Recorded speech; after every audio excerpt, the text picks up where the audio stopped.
तो छत्तीसगढ़ के कोरबा के कटघोरा वन मंडल के पसान रेंज में हाथियों का दल विचरण कर रहा है, जिससे पिपराहा पारा ग्राम के निवासियों का जीना मुहाल हो गया है। शाम ढलते ही हाथियों का दल ग्राम की ओर प्रवेश करते हैं और मकानों और फसलों को नुकसान पहुंचाते हैं, जिससे निवासी हाथियों के डर से आंगनबाड़ी भवन में छत में टेंट नुमा बनाकर रात गुजारने के लिए मजबूर हैं। लोग अपने छोटे छोटे मासूम बच्चों के साथ हाथियों के डर से एवं उनकी जान बचाने के लिए वहां के ग्रामीण छत पर रात गुजार रहे हैं। ग्रामीणों का कहना है कि वन विभाग के द्वारा किसी भी प्रकार की कोई भी साधन मुहैया नहीं कराया जाता है। हाथी जब आता है तो दूर से ही तमाशा बिन बनकर देखते हैं और यह कहते हैं कि आप लोगों की फसल व घर के नुकसान के बदले में आप लोगों को मुआवजा दिया जाएगा, लेकिन पिछले कई वर्षों से वन विभाग के द्वारा मुआवजा नहीं दिया जाता है। 7 साल हो जाते लगभग इसने बस यानी कि एनी टाइम जोंधरी के समय में भी आ रही है, अभी धान के समय में भी आ रही है, अभी एमा से क्रॉस होके गई है। पूरा कम से कम हमार मोहल्ला ला 13 दिन रुके रही है। अभी जोंधरी मकई के समय में पूरा जोंधरी उजार दही, मोहनपुर, खाल बहरा, ललमटिया, जोलंग बहरा, ये तीनों मोहल्ला और साथ ही साथ हमार पिपराहा मोहल्ला तक के जहाँ पे हमन हमन ओइच में रह कम से कम 100 मीटर के दूरी में ही नहीं आ रही है। अभी जस्ट जहाँ आप मन के गाड़ी खड़े हैं तेमा से एक अकेला हाथी एमा से क्रॉस होके गई थे, जस्ट बगल होते हुए ये पूरा धान मन से चापट करत और सब आदमी बस यही हन। एमा सब आदमी लोग लइका के साथ में बैठे रहे हन पूरा दिन माँ इतने समय के बाद है।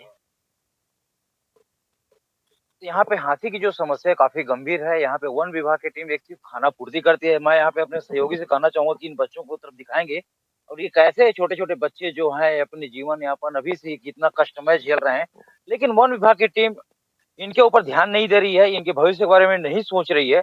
लेकिन कहीं ना कहीं वन विभाग की गंभीर लापरवाही है ये, जो कि 5-7 सालों से यहाँ पे हाथी है इस क्षेत्र में विचरण कर रही है, जाती है फिर वापस आती है। और यहाँ पे जैसे भाई साहब ने बताया कि यहाँ पे जो छोटे छोटे जो बच्चे हैं उनकी 5 से 7 दिन में 10 दिन में मृत्यु हो गई। जाहिर सी बात है, इतनी ठंड में अगर कोई भी माँ अपने छोटे नानू नन्हे से बच्चे को लेके इतनी ठंड में रात गुजारने के लिए खुले आसमान के नीचे रात गुजारने के लिए अगर मजबूर है, तो कहीं ना कहीं ये शासन प्रशासन की कमी के चलते आज उनको खुले आसमान में रात गुजारने के लिए मजबूर है।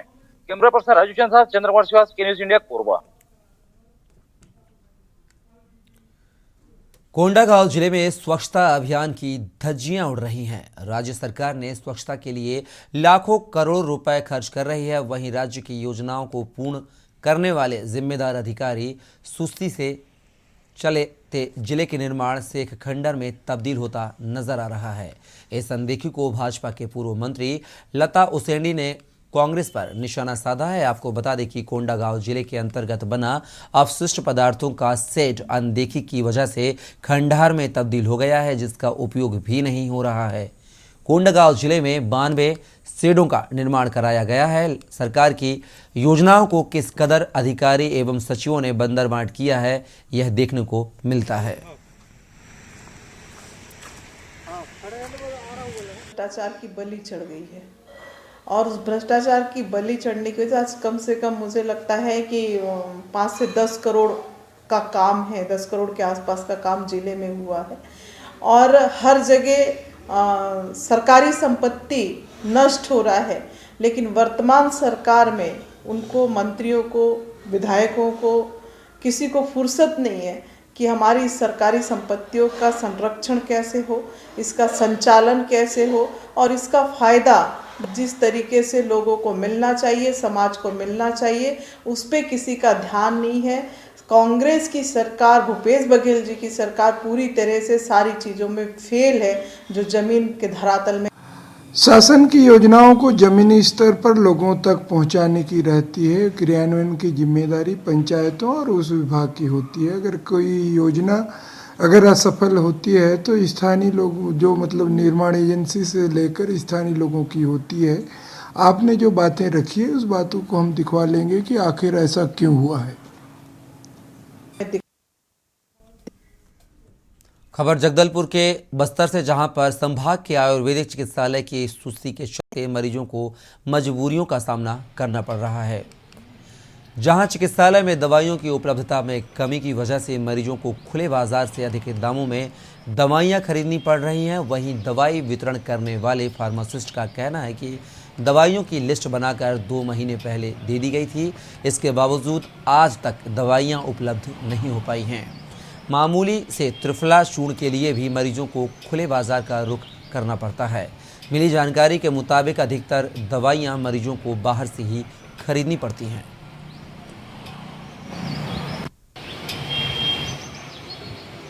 मैं इस वक्त मौजूद हूं बस्तर संभाग के सबसे बड़े आयुर्वेदिक चिकित्सालय के सामने और यहां से खबरें सामने आ रही थी कि संभाग का सबसे बड़ा चिकित्सालय होने के बावजूद यहां पर जो है आयुर्वेदिक दवाइयां नहीं मिल पाती है।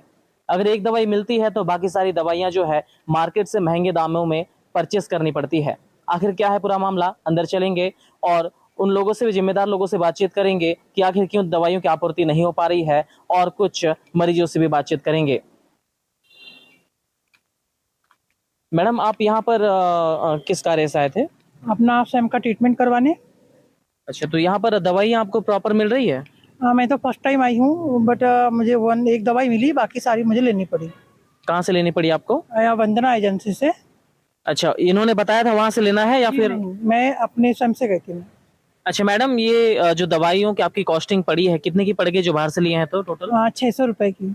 600 रुपये की दवाई पड़ी है, जबकि संभाग का सबसे बड़ा आयुष चिकित्सालय होने के बावजूद यहाँ पर जो है दवाइयों को मेंटेन नहीं किया जा रहा है। अंदर चलते हैं और बातचीत करेंगे जो दवाई का वितरण करते हैं उनसे, आखिर ऐसी समस्याएं क्यों आ रही है। ये औषधि वितरण कक्ष है और यहाँ पर कुछ लोग बैठे हुए हैं जिनके द्वारा वितरण किया जाता है।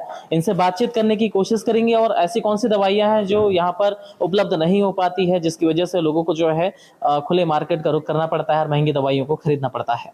आपका शुभ नाम बताएंगे? मेरा नाम जी अमित कुमार सिदार। अमित जी, लोगों की शिकायत लगातार आती है कि आपके हॉस्पिटल में जो है दवाइयों का उपलब्ध ना होना और लोगों का बाहर जाकर के महंगी दवाइयाँ खरीदनी पड़ती है। आखिर पूरा मामला क्या है? मांग तो किए हैं, जल्दी आ जाएगा, जनवरी तक आने का संभावना है। अच्छा, तो जो दवाइयाँ हैं आपके यहाँ प्रॉपर अभी उपलब्ध नहीं है? कुछ दवा है, कुछ दवा नहीं है। अच्छा, तो कब मांग, कितने महीने पहले मांग की गई थी इसकी 2 महीने पहले मांग किए गए थे। 2 महीने पहले दवाइयों की मांग की गई थी और बावजूद इसके जो है अभी तक दवाई उपलब्ध नहीं करा पाए हैं। तो ये दवाइयाँ जो उपलब्ध कराना है किसकी जिम्मेदारी होती है? अब हम लोग स्टोर वाले को बोल दिए हैं, स्टोर वाले समझेंगे। अच्छा, और ये जो त्रिफला चूर्ण जो होता है ये बड़ा ही आम सा है क्योंकि इसका इस्तेमाल बहुतायत में होता है, ये अपने पास उपलब्ध है?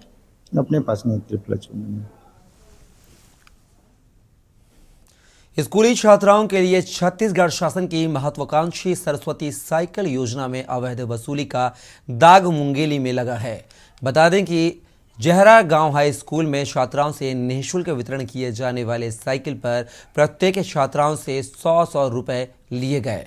छात्राओं के पालकों द्वारा शिकायत स्कूल प्रबंधन के खिलाफ की गई है। मुख्यमंत्री सरस्वती साइकिल योजना में स्कूल प्रबंधन के द्वारा उगाही करने का मामला सामने आने पर युवा कांग्रेस के जिला महासचिव अजय साहू ने इस पूरे मामले पर कार्यवाही की मांग करते हुए जिला शिक्षा अधिकारी से लिखित में शिकायत दर्ज कराई है। शिकायत में कहा गया है कि जहरा गांव स्थित हाई स्कूल में सरकार की महत्वाकांक्षी सरस्वती साइकिल योजना में जहरा गांव स्कूल के प्राचार्य एवं शिक्षक के द्वारा ट्रांसपोर्ट के नाम पर स्कूल के पात्र छात्रों से 100 रुपए अवैध रूप से उगाही की जा रही है।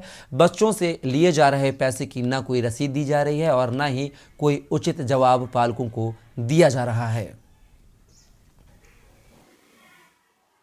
100 रुपये लिया गया है। क्या बोल के लिया गया? कि साइकिल मिलेगा तो सभी बच्चों लोगों को 100 रुपये लाना है करके। लेकिन आप लोग पूछे ये पैसा किस लिए लगेगा?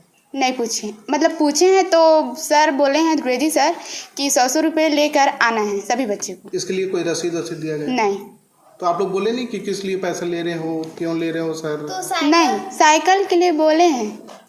हम लोगों को साइकिल मिला है सरकारी, उसके लिए 100 रुपये लिए थे स्कूल में। और किस लिए लिए थे बता रही हूँ कि ना ट्रैक्टर से साइकिल दूर से आए थे इसलिए 100 रुपये लिए गए थे। हमें 100 रुपये लिया गया है, लेकिन साइकिल में आता है ना तो उन लोग को लिया जाता है, ऐसे करके लिया गया। क्या आता है साइकिल? मतलब साइकिल मिलता है तो 100 रुपये। क्या चीज के लिए? जो उसके लिए साइकिल आने के लिए किराया। हाँ, साइकिल में मतलब ट्रैक्टर में आता है ना, तो उसके लिए ले गए। ग्राम पंचायत जरा गांव के हाई स्कूल में शिक्षकों द्वारा बच्चों से अवैध वसूली किया जा रहा था। मुझे आप लोगों के माध्यम से पता चला, तो मैं जिला शिक्षा अधिकारी को ज्ञापन दिया हूं, ताकि जल्द से जल्द ऐसे भ्रष्ट अधिकारियों पे कड़ी कार्रवाई की जाए। छत्तीसगढ़ सरकार की महत्वपूर्ण योजना है सरस्वती साइकिल योजना, जो गरीब बच्चों को वितरण किया जाता है। उस बच्चों से 100 रुपये जो अवैध वसूली किया गया है, उसके ऊपर शिक्षकों के ऊपर कड़ी से कड़ी कार्रवाई की जाए। मेरे पास शिकायत आई है और उसकी मैं जांच करवाऊंगी, और जांच करवाने के बाद जो भी रिपोर्ट आएगा उस पर कार्रवाई की जाएगी। किस तरीके की शिकायतें आई हैं? अभी तो वही साइकिल वितरण में 100 रुपया मांग करके यही शिकायत आई है मेरे पास। ठीक है, इसके खिलाफ आई मैडम शिकायत? ये अभी आए थे। सिवनी में बाघ का आतंक देखने को मिल रहा है। बाघ ने एक व्यक्ति को अपना शिकार बनाकर मौत के घाट उतार दिया है।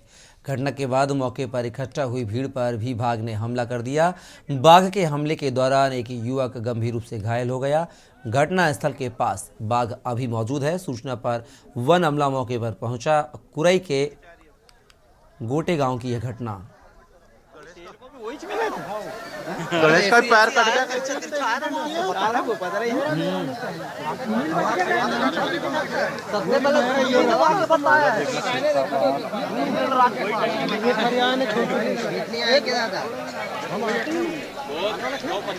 गया।